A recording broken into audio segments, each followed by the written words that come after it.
উদুলি মুদুলি বিশ্বনাথৰ কয়লাজুলি বিশ্বনাথৰ অসম অৰুণাচল সীমান্তৱৰ্তী দুৰ্গম এলেকা কয়লাজুলিত বাথৌ মহাসভাৰ বিশ্বনাথ জিলা আৰু আঞ্চলিক কৰ উদ্যোগত কয়লাজুলি চিবিচাৰ প্ৰাথমিক বাথৌ মহাসভাৰ সৌজন্যত আৰু বৃহত্তৰ কয়লাজুলি ৰাইজৰ সহযোগত ৰূপালী জয়ন্তী আৰু গৈঠাৰ বাথৌ চান দিৱস দুদিনীয়াকৈ অনুষ্ঠিত কৰা হৈছে। বিভিন্ন ধৰ্মীয় কাৰ্যসূচীৰে অনুষ্ঠিত হোৱা ৰূপালী জয়ন্তী ভাগ আড়ম্বৰপূৰ্ণভাৱে উদযাপন কৰা হয় কয়লাজুলি চিবিচৰ প্ৰাথমিক বাথৌ মন্দিৰ প্ৰাংগণত। অনুষ্ঠানত উপস্থিত থাকে বিশ্বনাথৰ বিধায়ক প্ৰমোদ বৰঠাকুৰ, বাথৌ মহাসভাৰ কেন্দ্ৰীয় সাধাৰণ সম্পাদক গণেশ দৈমাৰী, বাথৌ মহাসভাৰ মহিলা সমিতিৰ কেন্দ্ৰীয় সমিতিৰ মুখপাত্ৰ লীলা বসুমতাৰীকে আদি কৰি বাথৌ সমাজৰ বহু গণ্যমান্য ব্যক্তি।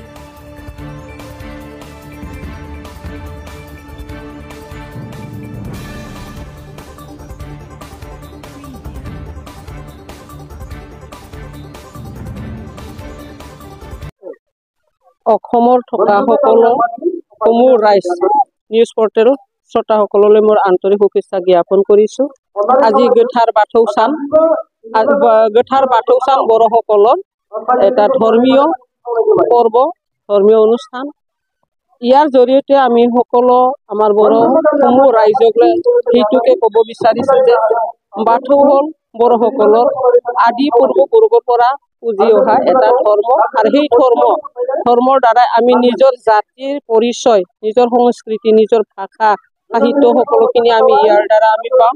গতিকে সমূহ বড়ো ৰাইজে যাতে বাথৌ ধৰ্ম আঁকোৱালি লয়, মই আহ্বান জনাইছোঁ। আৰু আজিৰ সেই বাথৌ গৈঠাৰ চানৰ জৰিয়তে মই সকলো বড়ো ৰাইজক সেইটোকে ক'ব বিচাৰিছোঁ, বাথৌ ধৰ্মৰ জৰিয়তে আমাৰ মাজত যিটো থকা হিংসা বা ধৰ্ষণ বা অন্যান্য কুকাৰ্যবিলাক সকলোখিনি এৰিব পৰা এটা ইয়াতে এটা হেৰি আছে, জ্ঞান দিব পৰা এটা আছে। সেইকাৰণে সকলো ৰাইজে যাতে বাথৌ ধৰ্ম আঁকোৱালি লয়, সেইটো মই অনুৰোধ জনাইছোঁ।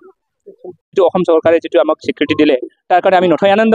সমূহ এই আমাৰ কয়লাজুলি বৃহত্তৰ অঞ্চল ৰাইজে বহুত আদৰণি জনাইছোঁ। আৰু অলৰেডি আমাৰ বাথৌ এতিয়া নহয় আজিৰ পূৰ্বৰ পৰা বাথৌ হিচাপে আমি পালন কৰিছোঁ, যদিও আজিৰ তৰত আগৰ বাথৌ আৰু আজিৰ বাথৌ যথেষ্টখিনি উন্নতত আহিছে আৰু আমাৰ সংস্কাৰ হৈ আহিছে।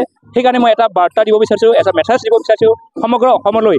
আমাৰ সেই যিটো ভিতৰীয়া অঞ্চলত অসম আৰু অৰুণাচল যিটো সীমান্তৱৰ্তী বৰ্তমান যিটো আমি এই বসবাস কৰি আমি বাথৌ ধৰ্মটো যাতে আমি পালন কৰিছোঁ, আৰু সেই আশীৰ্বাদ জুবলি পালন কৰাত আমাৰ যিহেতু ইয়াত খ্ৰীষ্টিয়ান, আমাৰ ইয়াত কেথলিক, আমাৰ ইয়াত বাপ্টিষ্ট, আৰু লগতে আমাৰ বাথৌ, ইয়াত বুলি পথা বা ৰূপামণি বাথৌ যথেষ্টখিনি আছে, যদিও ইয়াৰ প্ৰায় আমাৰ সংস্কাৰত আহিছে। আৰু একত্ৰ হিচাপে আমি সকলোকে আমন্ত্ৰণ কৰি আমাৰ ইয়াত ভালদৰে আমি সুচাৰুৰূপে চলাই নিছোঁ। আমাৰ ইয়াতে SP ডাঙৰীয়া, DSP মহোদয়, IC আৰু এডমিনিষ্ট্ৰেটিভ প্ৰশাসন ফালৰ পৰা আমি যথেষ্টখিনি সঁহাৰি পাইছে আৰু আমাৰ হেল্পফুল পাইছে, মিডিয়াসকলৰ পৰা পাইছে, আৰু লগতে আমাৰ ছ'চিয়েল ৱৰ্কাৰবিলাকেও ইয়াত সমাজকৰ্মীবিলাকে ইয়াত আমাৰ যথেষ্টখিনি অৰিহণা দিছে। আৰু আমাৰ কেন্দ্ৰীয়ৰ পৰা আমাৰ গণেশ দৈমাৰী, তেখেত মানে বাথৌ মহাসভাৰ কাৰ্যকৰী সম্পাদক, তেখেতেও আমাৰ ইয়াত যোৱাকালি আহি ইয়াত ভাল সুচাৰুৰূপে দিছে। আৰু আমাৰ ইয়াত ওচৰ চুবুৰীয়া আমাৰ স্থানীয় বিধায়ক MLA প্ৰমোদ বৰঠাকুৰ ডাঙৰীয়াও ইয়াত উদ্বোধন কৰি আমাৰ ইয়াত যথেষ্টখিনি ভাল কাম কৰিছে, আৰু ডিপাৰ্টমেণ্ট ফালৰ পৰা আমি বহুতখিনি সহযোগিতা পাইছে। গতিকে আমি মেছেজ দিছোঁ যে আমাৰ এই অঞ্চলখন আগুৱাই নিয়াত আপোনালোকৰ চৰকাৰৰ ফালৰ পৰা আমি তেনেকুৱা হেল্প হোৱাৰ কাৰণে আমি বহুত আনন্দ।